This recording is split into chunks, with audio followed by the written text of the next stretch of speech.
여러분 안녕하십니까? 오늘 2025년 12월 13일 맞아서 생명의 삶 여호수아 18장 1절로 10절의 말씀을 함께 나누겠습니다. 제가 몇 구절을 봉독하겠습니다.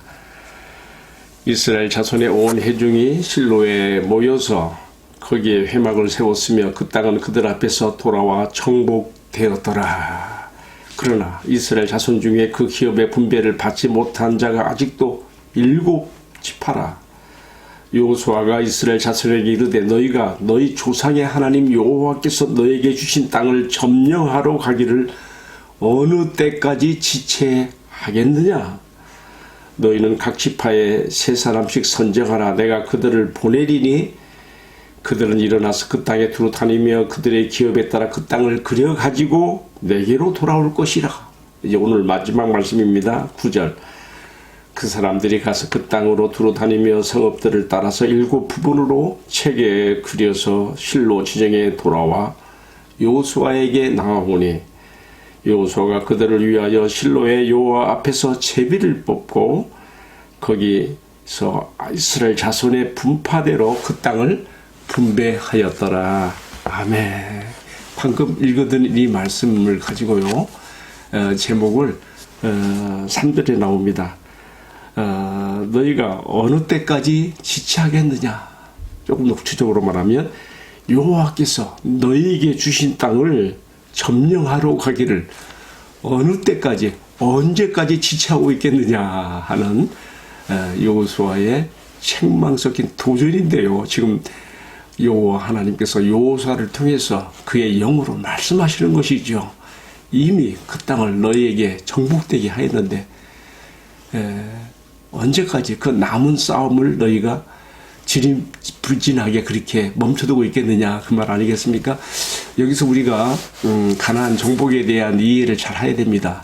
여호수아를 중심으로 이스라엘 백성들이 그 땅을 정복해 나갈 때에 당시에 그 산지에 그 성체들이, 견고한 성체들이 있어서 이스라엘 민족을 대항했거든요.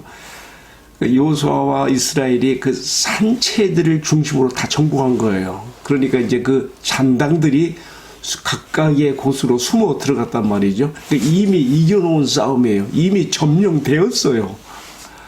정복이 되었단 말이죠. 그래서 이제 오늘의 말씀은 그러한 의미로서 이스라엘이 실로에 회막을 세우고 먼 회중을 그것으로 집결을 하게 하면서 오늘 이 말씀이 주어지고 있는 것입니다. 왜 실로에다가 세웠을까? 이것도 큰 미스테리가 아닐 수가 없어요. 제일 먼저 가나안 땅 정복을 출발점을 길갈에 본부를 두고 길갈 베이스 캠프를 중심으로 전쟁을 수행해 나갔는데 최종적인 그 베이스 캠프는 실로가 되었어요. 이 실로에 지금 온 회중을 불러 모은 것이죠. 그리고 오늘 이 말씀을 주시는 거예요. 저는 이 말씀을 읽다가 언뜻 떠오르는 생각이 있어요. 왜 하필이면 실로인가? 창세기 49장 10절에 보면 야곱이 자기 아들 12지파의 조상이 되는 아들들을 앞에 놓고 예언할 때에 유다에 대한 그 예언에서 뭐가 나오는가 하면 49장 10절에 실로가 오시기까지 유다 지파에게 왕의 홀이 떠나지 않을 것을 말하면서 실로가 오시기까지라는 말을 해요. 그것이 흔들리지 않아요. 이 실로가 오시기까지는 곧 뭐겠습니까? 충분히 장차 메시아가 오시기까지로 우리가 해석할 수가 있습니다. 우리 주님 예수 그리스도 여호수아가 예표하고 성경에 많은 예표가 드러나고 있죠. 바로 실로가 오기까지, 그 실로에 오실 메시아를 상징하는 그 실로에 회막을 세우고 바로 그 여호와 앞에서 지금 이 말씀을 주고 있으며 또 명령을 주고 있는 것이죠. 자, 이제 이스라엘에게 남은 싸움은 다른 거 아닙니다. 이미 원천 정복을 통해서 가나안 7족들의 기력은 꺾여졌어요. 이제는 패잔병, 숨어 들어간 그 잔류민들이 있는 그 지역을 이제는 점령에 들어가면서 이미 이긴 싸움이에요. 각 지파별로 차지하면 되는 것이죠. 그런데 지금 요동강 동편에서 루벤, 갓, 문하세 반지파가 기업을 받았고요. 요단강 서편에서 지금 우리가 앞서 말씀해 보게 되면 유다 지파와 그리고 에브라임, 문하세 세 지파가 받았, 7지파가 아직도 분배를 받지 못하고 있었던 것이죠. 그래서 여호수아가 지금 그들을 책망하면서 구체적인 명령을 줍니다. 이 나머지 땅을 분배받지 못하고 남아있는 땅을 너희가 각 지파에서 3명씩 선발해서 파견하는 거예요. 그리고 그 지역을 상세하게 성읍들을 따라서 상세하게 그려서 7부분으로 그려 나누어서 나에게 가져오라. 그럼 내가 여호와 실로 여호와 앞에서 내가 제비 뽑기 하여서 분배하리라 그랬습니다. 참 얼마나 화통한 말씀입니까? 자, 오늘 이 말씀을 우리가 묵상해 들어가면서 적용이 굉장히 중요해요. 근데 한 가지 참 짚고 넘어갈 게 있어요. 여호수아가 오늘 말씀 마지막 부분에 보게 되면 이제 각 지파의 3명씩 선발해서 그려가지고 온 땅을 다 남은 땅을 정탐하고 자세히 살펴서 그려가지고 온 7부분을 나머지 지파들에게 이제 7지파에게 분배하는데 놀라운 것은요.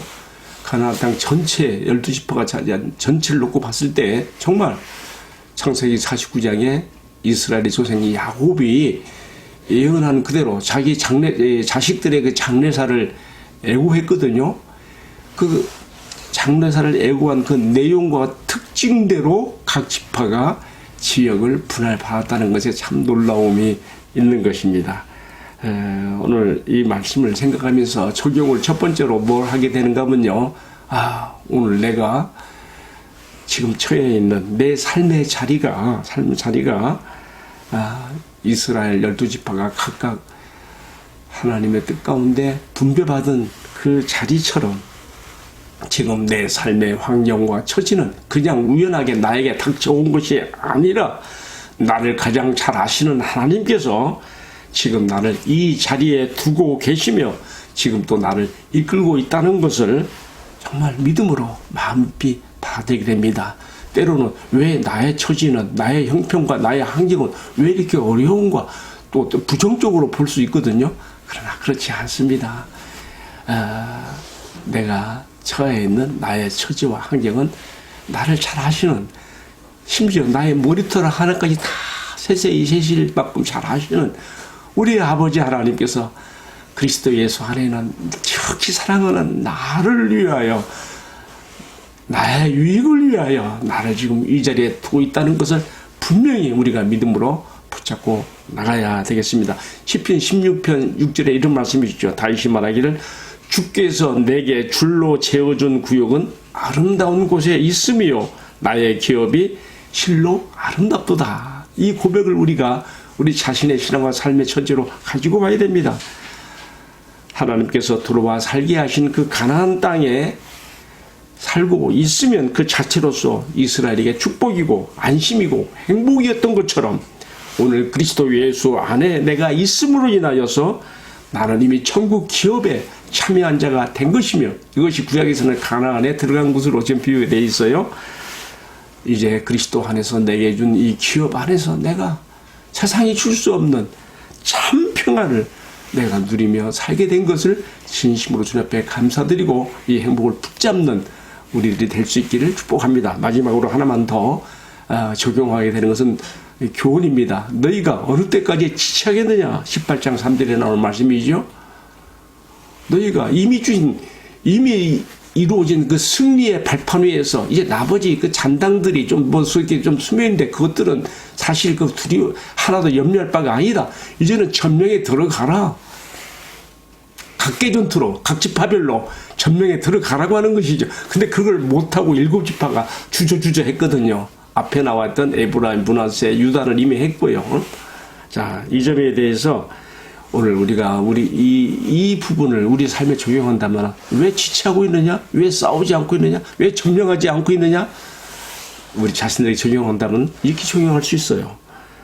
이미 그리스도의 십자가와 부활로 원수, 마귀와 악한 영들이 패해서 그 설 자리를 잃었고 가나안 7족의 잔류민들처럼 숨어 들어간 것뿐인데 내가 이미 그리스도 안에서 받은 이 승리를 내 신앙과 삶에 적용하지 못하고 아직 내 안에 숨어있는 내 안에 숨어있는 마치 가나안 땅 패잔병들이 숨어 들어가는 것처럼 그 악한 영들이 있거든요. 그 약간 죄성들, 죄악들, 이것들은 내가 성령의 능력을 힘입어 성령의 검으로 내가 죽이면서 내가 차지하고, 이미 그것들은 패잔병이에요. 내 안에 마귀와 악한 영들 이미 그 기력을 잃었어요. 이미 보장된 승리입니다. 염려할 바가 없는 것이죠. 그런데 때로 우리는 이 싸움을 주저합니다. 성화적 투쟁을 우리가 멈추고 영적 싸움을 우리가 지체하고 이것을 하고 있지 않는지 우리 자신을 돌아보게 되는 것입니다. 여러분, 이 가나안의 그 원천적 정복이 끝났고 이제 각 지파별로 분배받은 땅에서 이렇게 점령에 들어가는 것을 오늘 우리 신앙과 삶에 적용한다면 그리스도의 십자가 부활로 이미 얻은 승리의 발판 위에서 우리가 비록 아직도 내 안에 죄와 죄의 세력이 큰 것처럼 보일지라도 이름도 우리가 여기에 기죽거나 여기에 눌리지 아니하고 그리스도의 십자가와 부활의 능력에 의해서 특별히 우리에게 승리하도록 우리에게 보내주시고 우리 안에 내재하게 하시고 우리에게 그의 무기를 사용하게 하시는 성령의 검으로 우리가 우리 안에 죄와 죄성들, 옛사람의 성향들을 우리가 이겨나가면서 주님 우리에게 주신 가난의 축복을, 그리스도 안에서 누리는 영원한 행복과 축복을 주님 오실 때까지도 우리가 이어나갈 수 있게 되기를 주님의 이름으로 축복합니다. 기도하겠습니다. 사랑하시는 주님, 이스라엘이 가나안을 정복한 것처럼 우리가 주님의 십자가 부활로 이루어진 이 놀라운 천국의 기업에 들어가게 되었습니다. 우리에게도 남은 싸움이 있다고 하였습니다. 그러나 그것들은 이미 기력이 꺾여졌고 우리는 주님의 십자가 부활의 승리와 성령의 역사심을 통하여서 능히 이길 수 있는 싸움인 것을 알고 우리가 우리 남은 평생에 이 성화적 삶의 투쟁과 영적 싸움의 승리를 이어갈 수 있도록 은혜를 베풀어 주옵소서. 주 예수님 이름으로 기도하옵나이다. 아멘. 예, 감사합니다.